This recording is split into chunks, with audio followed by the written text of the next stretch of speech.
नमस्कार, news room live देख रहे हैं आप और मैं हूं आपके साथ शिपवन शर्मा और मेरे साथ है मेरी सहयोगी रूपाली शर्मा। तो चलिए बिना किसी देरी के शुरुआत करेंगे इस खास प्रोग्राम की, लेकिन सबसे पहले एक नजर डालेंगे बड़ी खबरों पर। सबसे पहले मौसम के हवाले से बात करेंगे, जहां पर पूर्वोत्तर राज्यों में बाढ़ जैसी स्थिति देखने को मिल रही है और लगातार लैंडस्लाइड यानी भूस्खलन भी हो रहा है। इसके बाद बात करेंगे सरकार के घेराव की, जहां पर आपको बता दें कि सीडीएस का बयान और खड़गे के सरकार के घेराव को लेकर अगर बात की जाए तो सवाल जो है वो खड़े हो रहे हैं। और इस बीच तमाम जानकारी इस हवाले से भी बात करेंगे, क्योंकि सियासी पारा भी गर्म है और सरकार पर सवाल खड़ा हुआ है। बिल्कुल, इसी बीच देश की सबसे बड़ी इन्वेस्टिगेशन एजेंसी यानी कि नेशनल इन्वेस्टिगेशन एजेंसी जो है लगातार छापेमारी कर रही है और 8 अलग अलग राज्य हैं जहां पर छापेमारी हो रही है। कहां पर हो रही है वो आप बताइए। तो यहाँ पर बात करेंगे उत्तर प्रदेश की, जहाँ पर आपको बता दें कि साइबर अपराधियों ने डाटा जो है वो हैक किया है और इस बीच 2 ऑफिशियल ऐसी वेबसाइट्स हैं जिनका डेटा हैक हुआ है। तो इस हवाले से भी आपको जानकारी देंगे कब, क्यों, कैसे हुआ। बिल्कुल, इसी बीच अब बात करेंगे कोरोना महामारी को लेकर, क्योंकि एक बार फिर से टेंशन बढ़ने लगी है। केसेस ज्यादा आ रहे हैं, डेटा बढ़ रहा है, लोगों की मौत के आंकड़े भी बढ़ रहे हैं। तो इस हवाले से भी अपडेट करेंगे आप। तो बिल्कुल, लेकिन सबसे पहले शुरुआत करेंगे मौसम के हवाले से, जहां पर आपको बता दें कि मॉनसून को लेकर अगर बात की जाए तो भारी तबाही देखने को मिल रही है और पूर्वोत्तर राज्यों में 3 दिनों से लगातार बारिश हो रही है।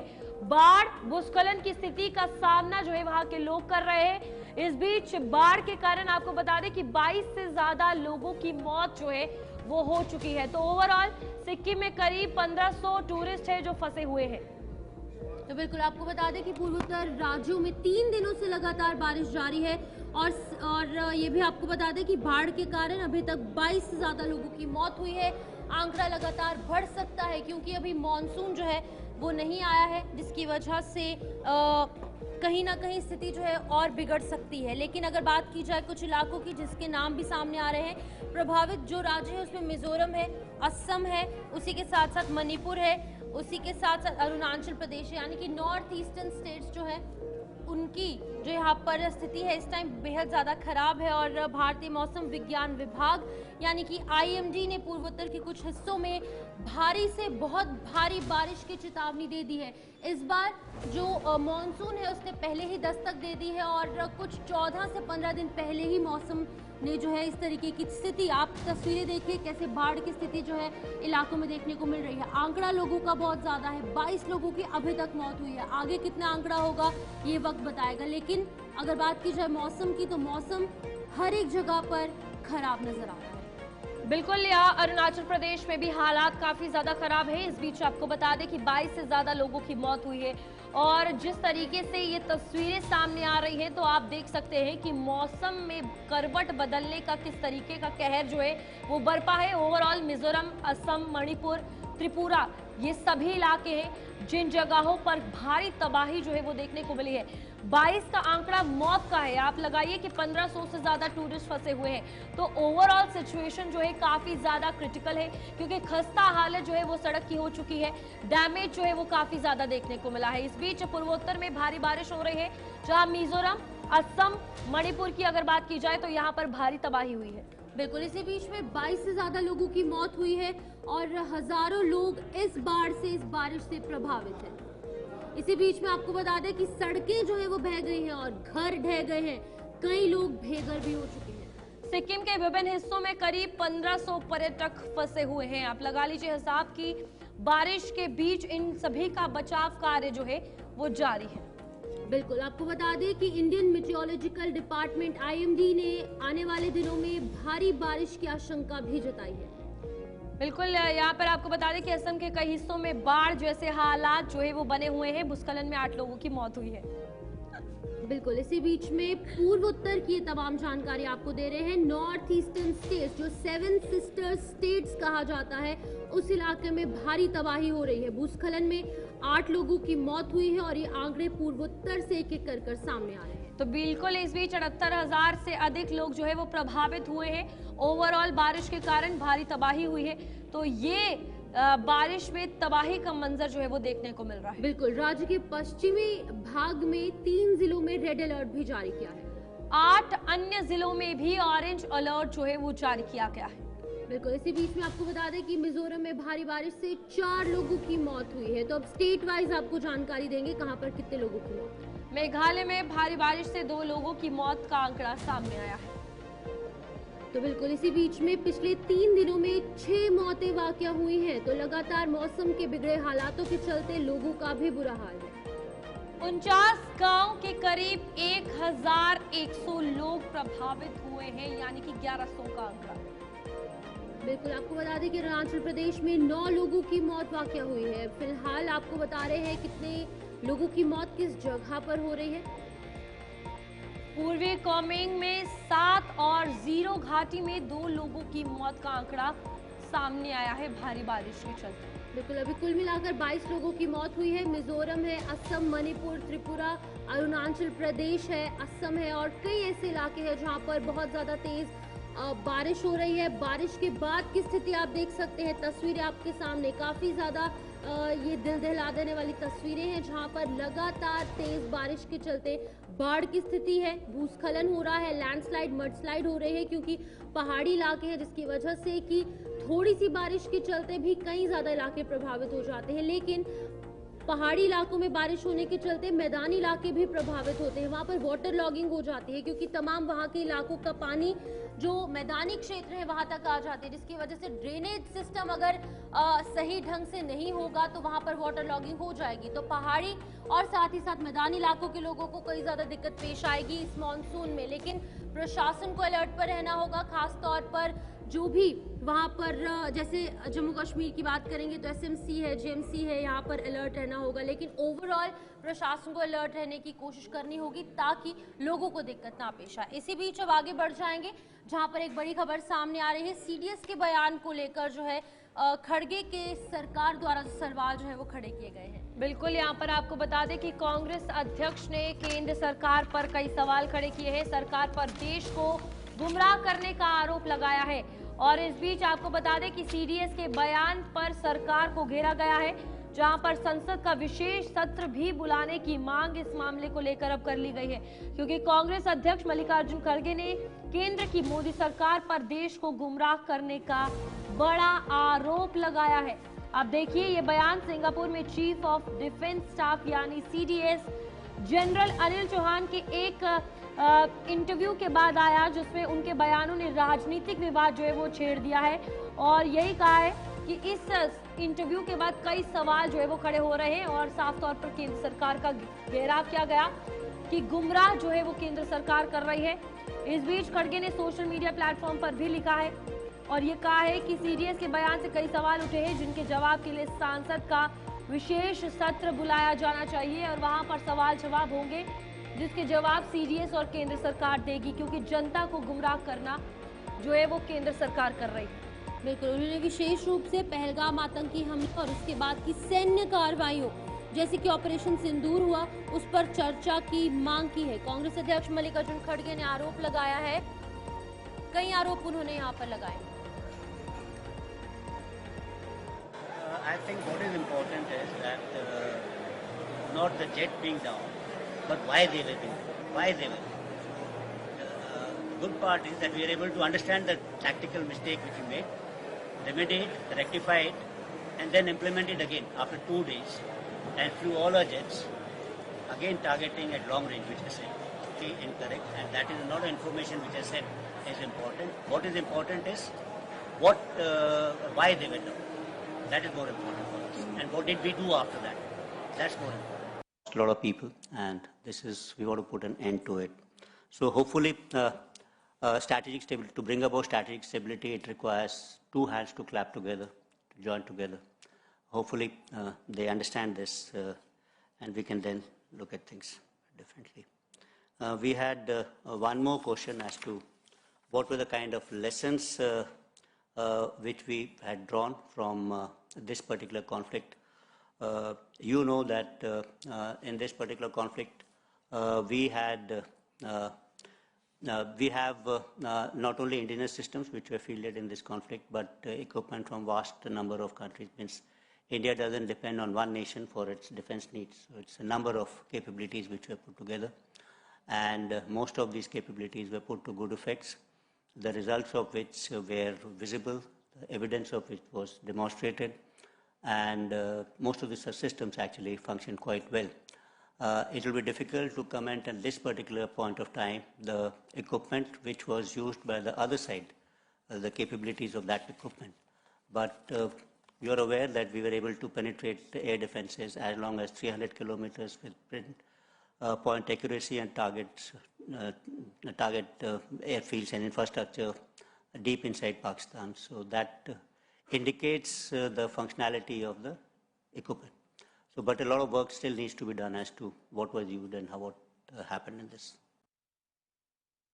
तो आपने सुना क्या कुछ कहना था सीडीएस जनरल अनिल चौहान का, और अब इस बात को लेकर कई तरीके के सवाल भी उठ रहे हैं। ऑपोजिशन जो है वो इस पर सवाल उठा रही है। उज्जवल हमारे साथ ज्वाइन कर चुके हैं दिल्ली से। उज्जवल, आप बताइएगा, जो सीडीएस ने बयान दिया और जिस तरीके से उसको पेश किया जा रहा है, जिस तरीके से ऑपोजिशन कई तरीके के सवाल उठा रही है, पूरी जानकारी दीजिएगा। क्या कुछ कहना था सीडीएस का, और अब मल्लिकार्जुन खड़गे क्या कुछ कह रहे हैं वो बताइएगा। ऑपरेशन सिंदूर के बाद लगातार जो है वो देश में पक्ष और विपक्ष के बीच सियासी घमासान देखने को मिल रहा है।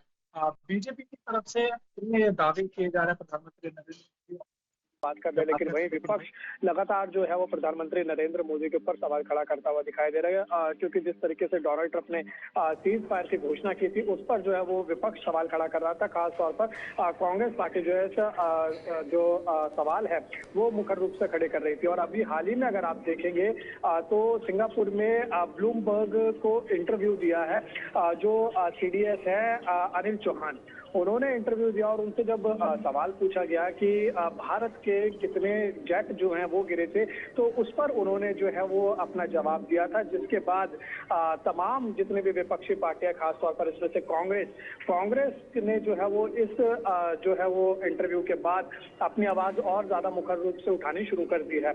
चाहे वो कांग्रेस के अध्यक्ष हो मल्लिकार्जुन खड़गे या फिर कांग्रेस के जो है वो मीडिया कम्युनिकेशन डिपार्टमेंट के जो चेयरमैन हैं जयराम रमेश, और इसके अलावा या पवन खेरा, जितने भी बड़े चेहरे हैं वो लगातार सवाल खड़े कर रहे हैं। और देखिए इनका कहना है कि जिस तरीके से सीडीएस ने जो बयान दिया उससे स्थिति जो है वो पूरी तरीके से साफ हो जाती है कि जो हमारे कई जो जेट है वो इसमें गिरे हैं, क्योंकि डायरेक्टली तो उन्होंने बोला नहीं है सीडीएस ने, लेकिन फिर भी इनडायरेक्टली उन्होंने जो जवाब दिया है उससे ये बात पता लगती है, ऐसा कांग्रेस कह रही है। और इसी कड़ी में कांग्रेस के जो राष्ट्रीय अध्यक्ष हैं मल्लिकार्जुन खड़गे, उन्होंने सोशल मीडिया प्लेटफॉर्म एक्स पर जो है वो विशेष सत्र बुलाने की एक बार फिर से मांग की है, जहां पर उन्होंने कहा है कि जिस तरीके से ये जो इंटरव्यू सामने आया है सीडीएस का, और फिर उसके बाद जो सवाल पूछे जाएंगे वो संसद के अंदर ही पूछे जा सकते हैं, ये उन्होंने अपने सोशल मीडिया प्लेटफॉर्म पे लिखा है एक्स पर। इसके बाद ही उन्होंने कहा कि सरकार को जरूरत है कि जो है वो विशेष सत्र सरकार जो है वो बुलाए। इसके साथ ही उन्होंने ये भी गंभीर आरोप लगाया कि जब सर्वदलीय के जो बैठक है वो होती है सांसदों की, उसमें जो है प्रधानमंत्री नरेंद्र मोदी खुद इसकी अध्यक्षता नहीं करते हैं, वो बल्कि आते ही नहीं है इसमें। तो इस तरीके की जो सवाल है फिर उन्होंने उठाया, और उसके बाद उन्होंने कारगिल जो है समिति की भी बात की। लेकिन ओवरऑल इसकी अगर बात की जाए तो पहले भी जब एक ऑपरेशन सिंदूर को लेकर अगर बात की जाए, तमाम राजनीतिक दल एक साथ थे और पूरी क्लियर कट जब यहाँ पर प्रेस ब्रीफिंग हो रही थी, हर एक चीज का क्लियर आंसर दिया गया। उसके बावजूद भी अब इतने दिनों के बाद जब सवाल उठ रहा है सीडीएस के इंटरव्यू के बाद, क्या लगता है कांग्रेस इसे किस तरीके से लेना चाह रही है? क्योंकि अब यहाँ पर समिति का गठन करना, फिर चर्चाएं और चर्चाओं में बहसबाजी ही यही देखने को मिलेगा। देखिए रूपाली, बिल्कुल कांग्रेस जो है वो लगातार ये मांग उठा रही है कि जो विशेष सत्र है संसद का वो बुलाना चाहिए, और प्रधानमंत्री नरेंद्र मोदी को देश को बताना चाहिए कि आखिर हमारे देश का जो है वो कितना नुकसान हुआ। इसके ऊपर हालांकि देखिए जो है वो कहीं ना कहीं जो है वो जो पक्ष के सांसद है यानी बीजेपी के सांसद है वो कह रहे हैं कि कांग्रेस पार्टी को हमारी सेना पर भरोसा नहीं है, कांग्रेस पार्टी को डोनाल्ड ट्रंप पर भरोसा है, दूसरों की बातों पर भरोसा, इस तरीके की बयानबाजी देखने को मिल रही है। लेकिन फिर भी कांग्रेस अपने लगातार यही मांग कर रही है कि विशेष सत्र बुलाया जाए। उसके बाद अब जो कांग्रेस कह रही है वो ये कह रही है कि जब कारगिल का युद्ध हुआ था उसके बाद एक समिति बनाई गई थी जिसमें जो है वो सारी चीजों की समीक्षा हुई थी, तो इसमें भी जो है ऑपरेशन सिंदूर के बाद एक समिति बनानी चाहिए जिसमें सारी चीजों की रक्षा समितियों की खास तौर पर जो है वो समीक्षा होनी चाहिए। ठीक है उज्जवल, बहुत बहुत धन्यवाद तमाम जानकारी देने के लिए। फिलहाल यहाँ पर आपको बता दें कि ये काफी जरूरी है, जहाँ पर अब देखना यह है कि क्या सीमिति बनाई जाएगी, उस पर तमाम चर्चाएं होगी, क्योंकि ऑपरेशन सिंदूर एक बहुत बड़ी बात है और इस पर यह कहना कि सरकार गुमराह कर रही है लोगों को, ये और भी बड़ा बयान है। आगे बढ़ेंगे जहां पर दिल्ली के हवाले से ही बात होगी और दिल्ली में आपको बता दें कि देश में अवैध अतिक्रमण पर कार्रवाई जो है वो जारी है और दिल्ली के जंगपुरा में जमकर जो है वो बुलडोजर गरजा है, जहां पर मद्रासी कैंप में 300 से ज्यादा झुग्गियां जो है वो तोड़ी जा रही है और 17 मई को नोटिस जो है वो लगा दिए गए थे और उसके बाद अब आज ये कार्रवाई हो रही है।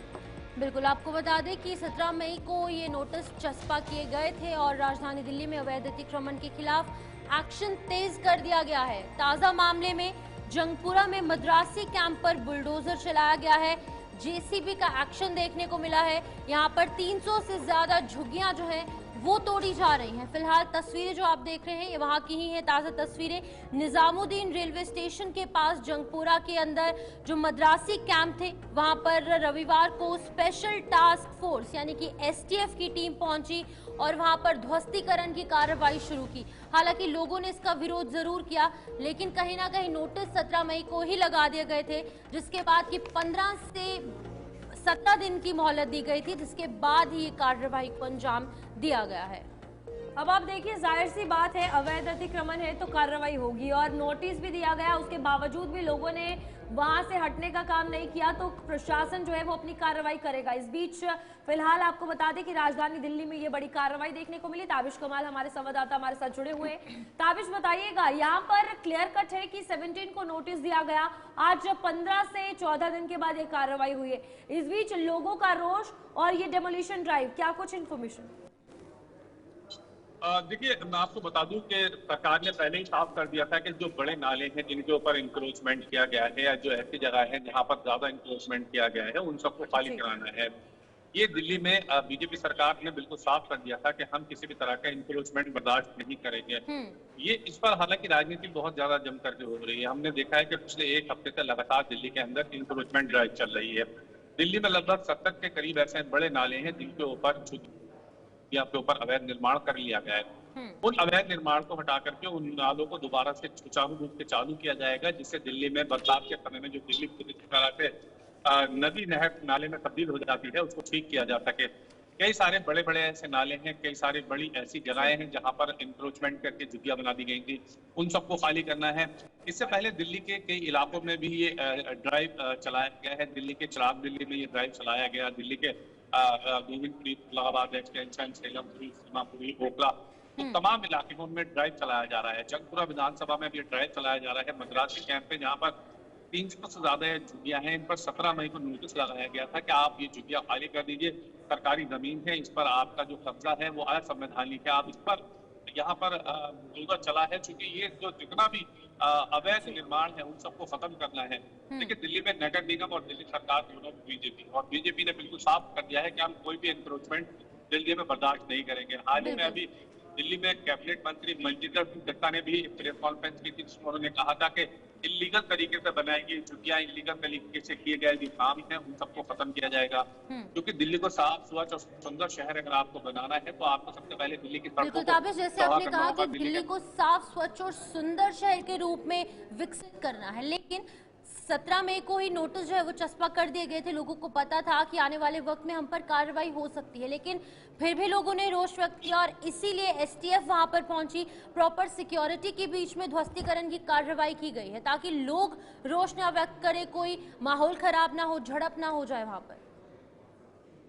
देखिए शिवम, इससे पहले दिल्ली के ओखला में यही पूरा मामला सामने आया था। ओखला में तमाम जो नोटिस है वो सिंचाई विभाग और दिल्ली विकास प्राधिकरण की तरफ से लगाए गए थे, तो उस पर सुप्रीम कोर्ट से थोड़ी राहत मिल गई थी। यानी ये कहा जाए कि फौरी तौर पर इस वक्त राहत मिली थी।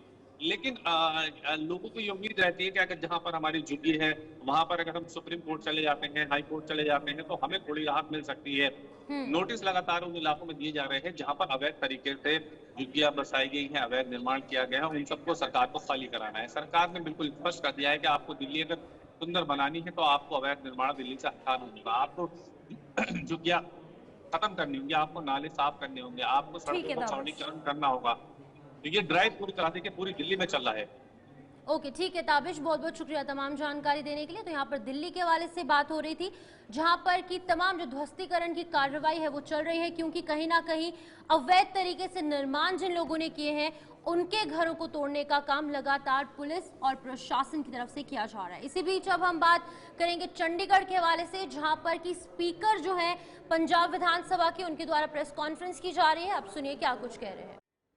अपने विश्वासां दी सलामती लई कुर्बान होए अनेकां रहबरां दा जिक्र मिल जाता,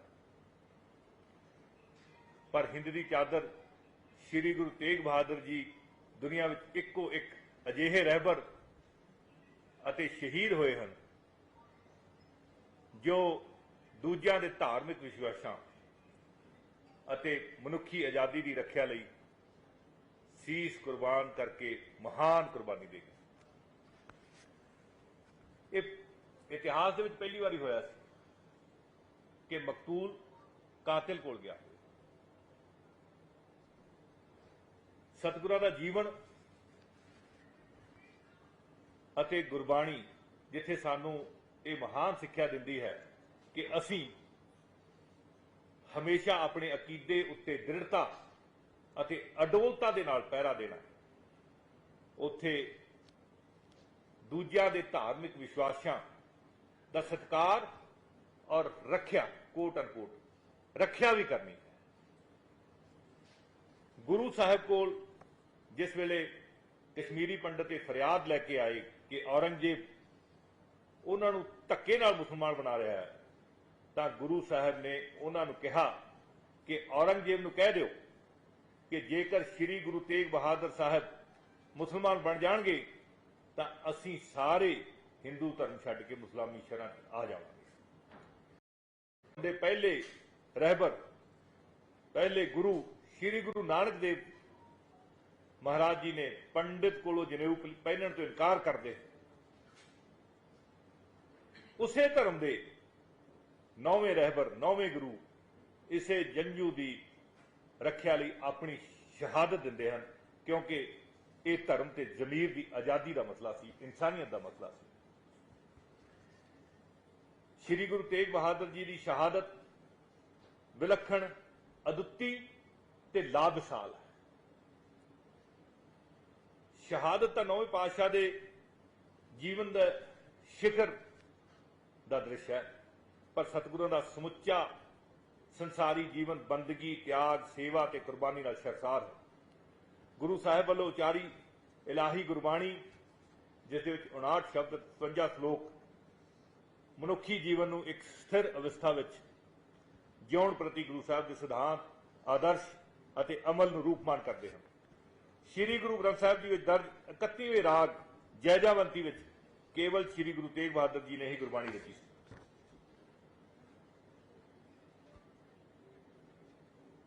श्री गुरु तेग बहादुर जी उन्होंने गुरबाणी अते बंदगी, त्याग की पुंज, आप जी की शख्सियत में विराग का रंग प्रमुख है।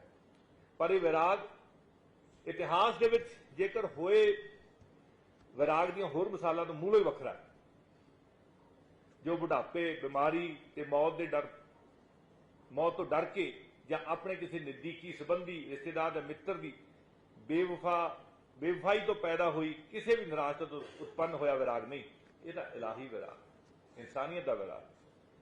गुरु पातशाह ने अपने शब्दों के श्लोकों द्वारा बाल, जवानी और बिरधपन दियां तिन्ने अवस्थावां दा संसार मार्ग ते थिर न रहन अते मात पिता भाई सुतबंधव और फुन ग्रह की नार दा जगत में झूठी देखी प्रीत दा पदार्थां की व्यर्थता अते संसार की छिड़भंगरता, नाशमानता का दृढ़ निश्चा करवा के मनुखी मन तो मौत का डर दूर करके इंसान को निर्भौ ते निडर हो जाने की जीवन याद दसी है।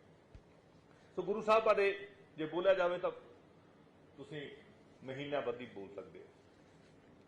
और इस तरह की विलक्षण शहादत अपने हिस्से आई, अपने अमीर हिस्से के हिस्से आई है। और अपना ये फर्ज है, गुरु साहब का हुक्म ही है, बाबाणियां कहानियां पुत सपुत करे।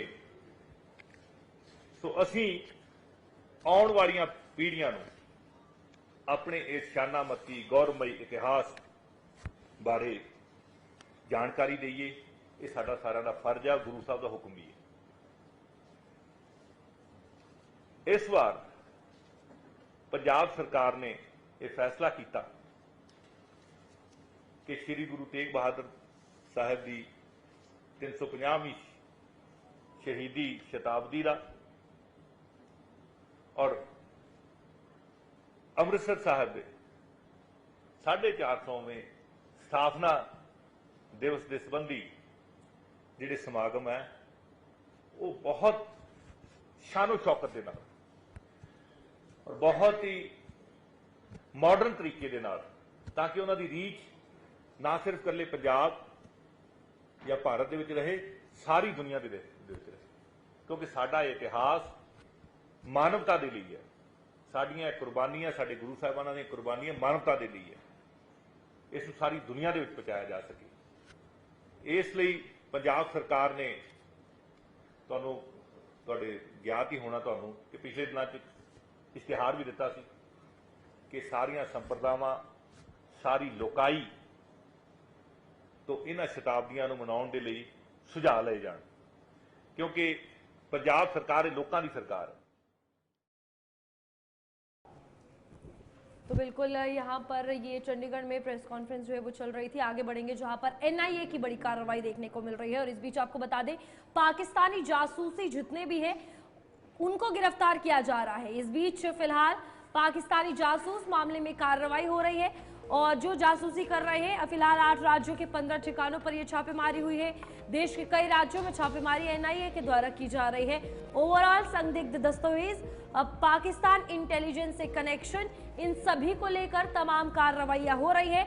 कई इलेक्ट्रॉनिक डिवाइसेस और बहुत सारे ऐसे डॉक्यूमेंट्स मिले हैं जो पाकिस्तानी इंटेलिजेंस के साथ कनेक्शन रखते हैं। तो तमाम कार्रवाइयां देश के अलग अलग ठिकानों पर। तो बिल्कुल आपको बता दें कि नेशनल इन्वेस्टिगेशन एजेंसी जो है लगातार छापेमार कार्रवाइयां कर रही है। 8 अलग अलग राज्यों के नाम शामिल हैं और इन 8 राज्यों के अंदर 15 ऐसी जगहें हैं जहां पर एनआईए लगातार छापेमार कार्रवाई कर रही है। ऑपरेशन सिंदूर के बाद या फिर अगर हम कहें 22 अप्रैल के पहलगाम अटैक के बाद कई ऐसे मामले सामने आए। हरियाणा से, उत्तर प्रदेश से, पंजाब से, जम्मू कश्मीर से और कई ऐसे राज्य हैं जहां पर ऐसे मामले सामने आए जहां पर भारतीय जो लोग हैं, कुछ ऐसे गद्दार हैं जो कि भारत में रहकर पाकिस्तान के संपर्क में थे। पाकिस्तान को जो है वो तमाम इंफॉर्मेशन पहुंचाई जा रही थी, आर्मी के हवाले से अपडेट किया जा रहा था, आर्मी मूवमेंट के बारे में बताया जा रहा था। तो इस पर अब ऑपरेशन सिंदूर के बाद ऑपरेशन गद्दार चलाया जा रहा है। एनआईए की कहां पर छापेमारी हुई है, किस तरीके से हुई है, वो आपको समझाएंगे। जासूसी मामले में ये पूरी एनआईए की छापेमार कार्रवाई देखने को मिल रही है। और आपको बता दें कि 8 राज्य हैं जहां पर अभी तक 15 ठिकानों पर छापेमारी जो है एनआईए की हो चुकी है। इसी बीच में दिल्ली, मुंबई, हरियाणा और उत्तर प्रदेश भी इसमें शामिल है। इन्हीं के साथ ये सभी वो राज्य हैं जहां पर अलग अलग ठिकानों पर छापेमारी हुई है। राजस्थान इसमें है, छत्तीसगढ़, असम और पश्चिम बंगाल है और एनआईए की ये बड़ी कार्रवाई हो रही है। इस बीच आपको बता दें कि पाक इंटेलिजेंस ऑपरेटिव से संबंध जो है इन लोगों के बताए जा रहे हैं। इसी बीच में कई इलेक्ट्रॉनिक उपकरण हैं जो कि यहाँ पर जब्त किए गए हैं और कई ऐसे डॉक्यूमेंट्स यानी कि दस्तावेज भी जो है वो भी यहाँ पर जब्त किए गए हैं। तो कई ऐसी जगहें हैं जहाँ पर छापेमारी हो रही है, संदिग्ध दस्तावेज है और पाक इंटेलिजेंस से कनेक्शंस हैं, कई इलेक्ट्रॉनिक डिवाइसेस हैं, संदिग्ध दस्तावेज बरामद किए गए हैं। तो एक के बाद एक लगातार छापेमार कार्रवाई नेशनल इन्वेस्टिगेशन एजेंसी कर रही है और किन किन राज्यों में है वो भी हमने आपको जानकारी दी। जिस तरीके से उत्तर प्रदेश है, हरियाणा है, दिल्ली है, मुंबई है, राजस्थान, छत्तीसगढ़, असम और पश्चिम बंगाल में ये छापेमार कार्रवाई हो रही है।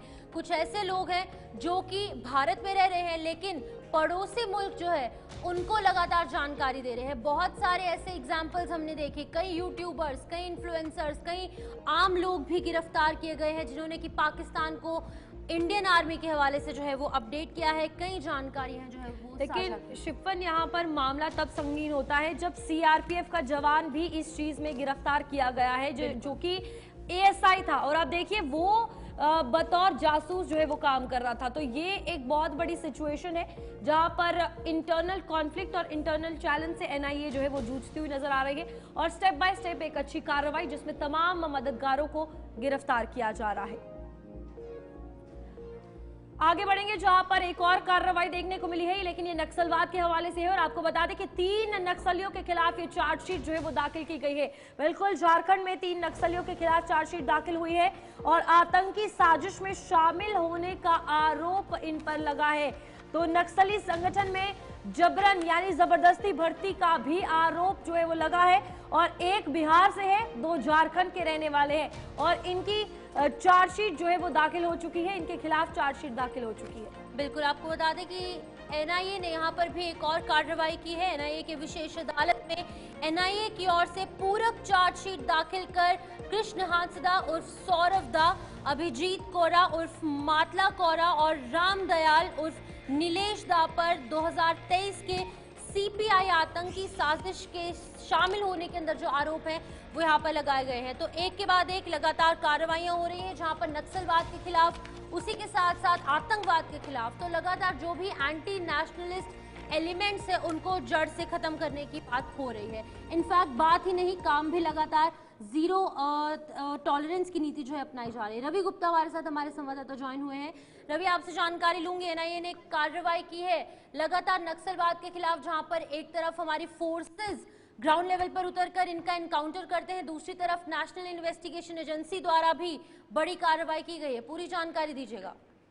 जी सिपन, बता दें कि इन दिनों एनआईए ने 3 लोगों पर आरोप पत्र दाखिल किया है और तीनों लोगों पर बड़े मामले थे। झारखंड के गिरिडीह जिले के पारसनाथ क्षेत्र में वसूली, धमकी और जबरन भर्ती की बड़ी साजिश में ये लोग शामिल थे। कृष्णा हंसदा को जनवरी 2023 में गिरिडीह जिले के डुमरी थाने के लुसियो जंगल क्षेत्र से गिरफ्तार किया गया था। एएनआई के अनुसार स्थानीय पुलिस ने उनके पास से वसूली का पैसा ही बरामद किया था। अगर दूसरी ओर से बात करें तो झारखंड में लगातार नक्सलियों के खिलाफ कार्रवाई की जा रही है।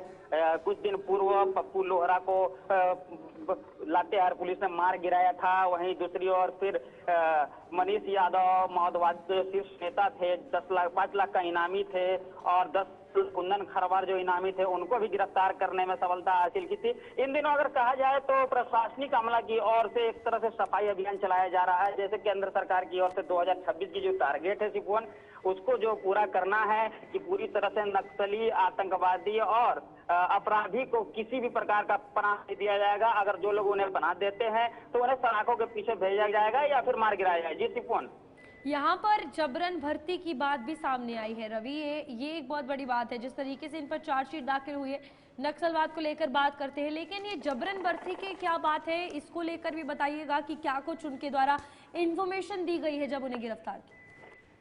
जी सुपन, हम आपको बता दें कि ये जो जबरन भर्ती का जो मामला होता है, आदिम क्षेत्र, आदिम जनजाति क्षेत्र या आदिवासी बहुल क्षेत्र जहाँ होते हैं, जहाँ के लोग किसी प्रकार की कोई सुविधा उपलब्ध नहीं होती है तो उन्हें डरा कर, धमका कर जबरन भर्ती कराया जाता है, जिसे लेकर प्रशासन की ओर से कई बार जागरूकता अभियान भी चलाया गया, लेकिन उसका खास असर नहीं देखा गया। लेकिन अब फिलहाल की बात की जाए तो प्रशासनिक अमला की जो मजबूत कड़ी है और माओवादियों और आतंकवादियों और अपराधियों की जो लड़ाई जारी है, उससे यह लगता है कि अब कहीं ना कहीं माओवादी का जो स्तंभ है वो धराशायी होते दिख रहा है। जी शिपवन। ठीक है रवि, बहुत बहुत धन्यवाद। फिलहाल नक्सली संगठन जो है लगातार इनके खिलाफ चार्जशीट जो है वो दाखिल हो रही है। आगे बढ़ेंगे जहां पर बिहार से बड़ी खबर, तेज प्रताप यादव ने चुप्पी तोड़ी है। राजनीति करने वाले कुछ जयचंद जैसे लालची लोग हैं, ये तेज प्रताप यादव की तरफ से कहा गया है और इसी के चलते अपने माँ बाप के लेकर काफी एक्सपोज पर एक इमोशनल मैसेज जो है तेज प्रताप यादव लिखते हुए नजर आए और इस पर चुप्पी भी तोड़ते हुए नजर आए। बिल्कुल, इसी बीच में आपको बता दें कि तेज प्रताप यादव ने अपने पेरेंट्स, अपने माता पिता को सारी दुनिया बताया। उन्होंने कहा है कि मेरी पूरी दुनिया मेरे माँ बाप हैं और उनका विश्वास और उनका प्यार, उनका आशीर्वाद जो है उन्हें चाहिए। उनको दुनिया से कोई फर्क नहीं पड़ता। ये बात तेज प्रताप यादव ने कहा है और बिहार से ये बड़ी खबर इस वक्त की, तेज प्रताप यादव ने चुप्पी तोड़ दी है। उन्होंने कहा है कि राजनीति करने वाले कुछ ऐसे जयचंद हैं जो कि बहुत ज्यादा लालची हैं, उनसे उन्हें कोई लेना देना नहीं है। उन्हें लेना देना है तो सिर्फ अपने माँ बाप से, अपने परिवार से, अपनी फैमिली से। उन्हें उनका साथ चाहिए, उनका प्यार चाहिए और उसी के साथ साथ उनका आशीर्वाद भी चाहिए। तो ये बड़ी खबर इस वक्त की बिहार से सामने आ रही है, जहां पर तेज प्रताप यादव ने अपने ऑफिशियल अकाउंट एक्स पर पोस्ट कर खुद ये तमाम बातें लिखी हैं। कई लोगों पर तंज कसा गया है, कुछ लोगों को जयचंद कहा गया है, और जयचंद कौन लोग हैं वो उनके जहन में जरूर। कृष्णा ठाकुर हमारे साथ ज्वाइन किए हैं ब्यूरो चीफ बिहार से। कृष्णा, आपसे जानना चाहूंगी, तेज प्रताप यादव ने चुप्पी तोड़ दी है, कुछ जयचंदों पर बड़े आरोप लगाए हैं, सवाल खड़े किए हैं और अपने माँ बाप को सब कुछ बताया। उन्होंने कहा है कि जो है उनके माँ बाप हैं, उन्हें उन्हीं का प्यार और विश्वास चाहिए। जी बिल्कुल, जिस तरह से अभी बिहार की राजनीति के बाद कुछ दिन पहले एक्स अकाउंट पे तेज प्रताप यादव का जो एक फोटो आया था, उसके बाद जो स्टैंड लिया गया था आरजेडी पार्टी की तरफ से कहें या लालू परिवार की तरफ से जो एक स्टैंड लिया गया था, जो उनको पार्टी से और परिवार से जो अलग किया गया था, उस चीज से तेज प्रताप यादव पूरी तरह से चुप्पी साधे हुए थे। हालांकि आज जब उन्होंने अपने एक्स अकाउंट पे जो अपडेट किया है, जो इंफॉर्मेशन उन्होंने दी है, इंफॉर्मेशन एक करने का मतलब उनका शुरू से माँ बाप के प्रति कहीं न कहीं लगाव रहा है और उस चीज को दिखाए हैं। और ये भी बताया उन्होंने कि माँ बाप था तभी हम राजनीतिक मिल पाई और मुझे पहचान मिल पाई। जो कुछ भी है माँ मतलब लालू जी और राबड़ी जी की ही देन है और उनकी कहीं न कहीं सहानुभूति हो, जो भी हो दोनों के साथ है। हालांकि जयचंद वाली बात उन्होंने एक लहजे में बोली है कि जयचंद का कुछ लोग है, क्योंकि जयचंद का एक पुरानी कहीं न कहीं इतिहास में ठीक है कृष्णा, बहुत बहुत धन्यवाद तमाम जानकारी देने के लिए। फिलहाल इस हवाले से अगर बात की जाए तो आप देखिए तेज प्रताप यादव ने चुप्पी जो है वो तोड़ दी है। और यहाँ पर अगर बात की जाए पार्टी से निष्कासित करने के बाद अपने परिवार की याद आना, और साथ ही साथ ये पूरा मामला तब हुआ जब फेसबुक पर एक पोस्ट ऐसा वायरल हुआ कि तेज प्रताप यादव पर मेंटली और पॉलिटिकली दोनों जो है इफेक्ट पड़ा। आगे बढ़ेंगे, कोविड को लेकर बात होगी। कोविड को लेकर अगर बात की जाए तो आपको बता दें कि देश में तेजी से कोरोना वायरस बढ़ रहा है और इस बीच आपको बता दें कि अभी तक 20 लोगों की मौत हो चुकी है और 3,207 से ज्यादा एक्टिव केसेस जो है वो कोविड के सामने आए हैं। इस बीच घबराए नहीं, सतर्क रहें, ये स्वास्थ्य विभाग की तरफ से सभी लोगों को कह दिया गया है।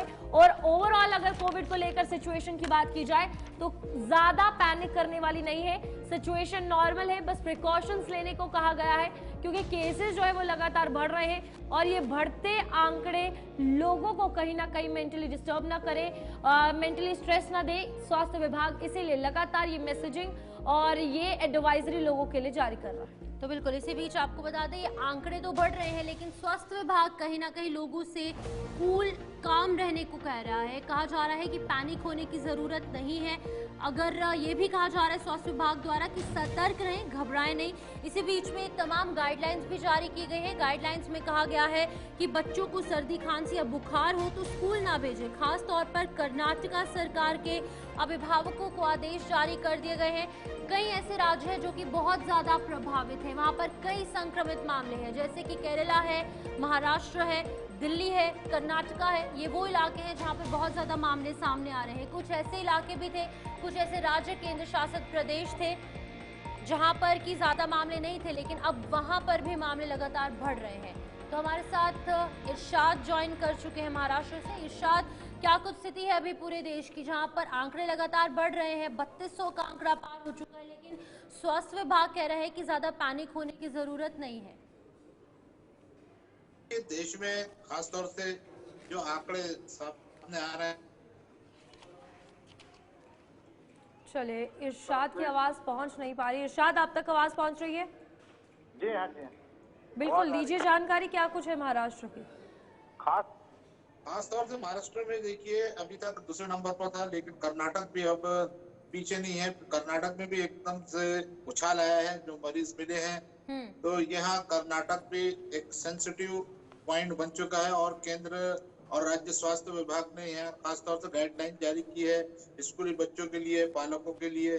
और वहीं हम देख रहे हैं कि पूरे देश में स्थिति जो है अभी कोरोना वायरस की जो बढ़ रही है संख्या संक्रमित एक्टिव पेशेंटों की, तो ये कहीं ना कहीं डराने वाली है। लेकिन डॉक्टर और स्वास्थ्य महकमा जो एक्सपर्ट है वो कहते हैं कि ये जो वायरस है इसमें घबराने की जरूरत नहीं है। लेकिन इरशाद, यहाँ ओवरऑल अगर इस बार के कोविड की बात की जाए तो वैक्सीनेटेड लोग हैं और इसीलिए उन्हें डर कम है, लेकिन यहाँ पर एक आंकड़ा अब ऐसा भी आ गया है कि जो व्यक्ति वैक्सीनेटेड था तो भी उसकी मौत हुई है। देखिए खासतौर से पहले ही इस पर स्वास्थ्य विभाग ने और WHO ने कहा कि जो पुराने जो वैक्सीन लिए हैं वो इस पर यानी काम नहीं करेंगे, लेकिन ये नए नए जो इसमें वेरिएंट आए हुए हैं तो इसका भी एक असर देखा जा रहा है। लेकिन जो गंभीर बीमारियों से पहले प्रभावित थे उन्हें वायरस का ज्यादा खतरा और उनकी जो मौतें हैं वो सामने आ रही। लेकिन इरशाद, देखने वाली बात यह है कि जब पहले 2020 में हमने देखा था कितने सारे मामले सामने आए थे, लेकिन भारत ने जिस तरीके से डील किया था, खास तौर पर स्वास्थ्य विभाग में जो यहाँ पर कोवैक्सीन बनी थी, जो यहाँ पर दवाइयाँ, जो यहाँ पर वैक्सीन बनी थी, वो भारतवर्ष के साथ साथ वर्ल्ड वाइड डिस्ट्रीब्यूट की गई थी। सिर्फ भारत जो है इस टाइम पर विश्व गुरु के रूप में सामने आया था। कई ऐसी कंट्रीज है जिनकी मदद हमने की थी। तो एक बार फिर से क्या ऐसी सिचुएशन देखने को मिल सकती है, और खास तौर पर भारत के अंदर कैसे डील करेगा स्वास्थ्य विभाग राज्य स्तर पर और राष्ट्रीय स्तर पर? देखिए, खासतौर से अभी इस पर बात करें तो जो कोरोना वायरस का वेरिएंट है, तो जो एक्सपर्ट है कि नए स्ट्रेन जो है माइल्ड है, ये गंभीर नहीं है, और लेकिन माइल्ड स्ट्रेन जो है। ठीक है, इरशाद तक आवाज नहीं पहुंच पा रही है, इस हवाले से फिलहाल बात करेंगे, जहां पर यूपी साइबर अपराधियों ने डेटा जो है वो हैक कर लिया है। और इस बीच आपको बता दें कि गोरखपुर में 2 कंपनियों का डेटा हैक हुआ है। तो आप देखिए, यहाँ साइबर क्राइम की ये घटना है, जहाँ साइबर अपराधियों ने क्रिप्टो करेंसी में फिरौती मांगी है और फिरौती ना मिलने पर डेटा जो है वो पूरा नष्ट करने की धमकी जो है वो दे डाली है। तो यूपी का ये पूरा मामला और साइबर क्राइम के चलते एक और नया केस। तो बिल्कुल आपको बता दें कि उत्तर प्रदेश के गोरखपुर से ये सामने आ रहा है मामला, जहां पर 2 कंपनियों का डेटा हैक किया गया है। जिस तरीके से टेक्नोलॉजी बढ़ रही है, साइंस बढ़ रही है, लेकिन उसी के जिस तरीके से अगर हम कहें कि जहां पर एडवांटेजेस है तो डिसएडवांटेजेस भी उतने ही है। कहीं ना कहीं कर्ज के रूप में भी इस डेटा को, इस टेक्नोलॉजी और साइंस को यूज किया जा रहा है।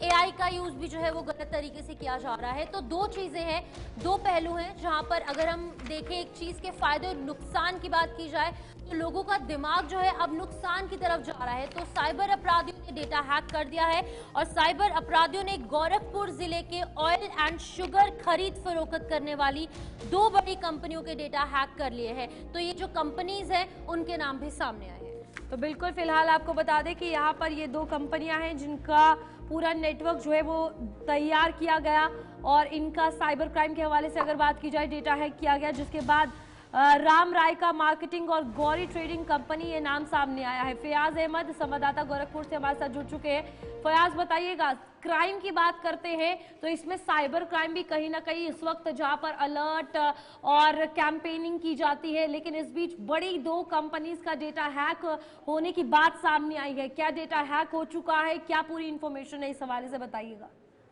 जी, आपको बता दूं, लगातार साइबर अपराध बढ़ते चले जा रहे हैं और साइबर अपराधी प्रतिदिन नए नए हथकंडे अपनाते हैं। लेकिन बात करें अगर जो है गोरखपुर में पहली बार साइबर अपराधियों ने 2 कंपनियों का डाटा हैक कर लिया है। ये गोरखपुर जिले के ऑयल और शुगर खरीद फरोख्त का काम करने वाली 2 कंपनियों का डाटा हैक किया गया। राम रायका मार्केटिंग और गौरी ट्रेडिंग कंपनी के सर्वर को हैक करने के बाद साइबर अपराधियों ने क्रिप्टो करेंसी के रूप में फिरौती की मांग की है। हैकर ने सर्वर पर संदेश दिया कि अगर उन्हें फिरौती नहीं मिलती है तो उनके डाटा को वो नष्ट कर देंगे। अब कंपनी के एक्सपर्ट नया डाटा नेटवर्क तैयार कर रहे हैं, लेकिन सर्वर ठप होने की वजह से करीब 2 दिनों से जो है कंपनी का कामकाज पूरी तरीके से ठप पड़ा हुआ। इस संबंध में जो मालिक हैं राम रायका ने साइबर थाने पर अज्ञात के खिलाफ मुकदमा दर्ज कराया है।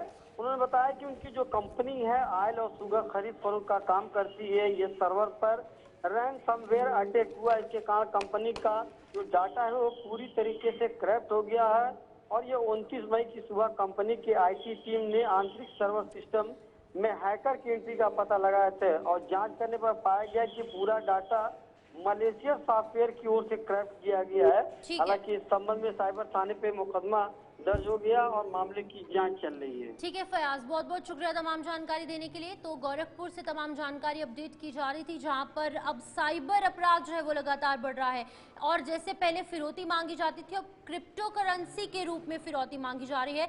बहुत बड़ा एक स्कैम निकलकर सामने आया। इसी बीच अब बात की जाएगी फिट इंडिया मूवमेंट को लेकर, जहां पर दिल्ली से बड़ी खबर, fit India Sunday on cycle अभियान चलाया गया है।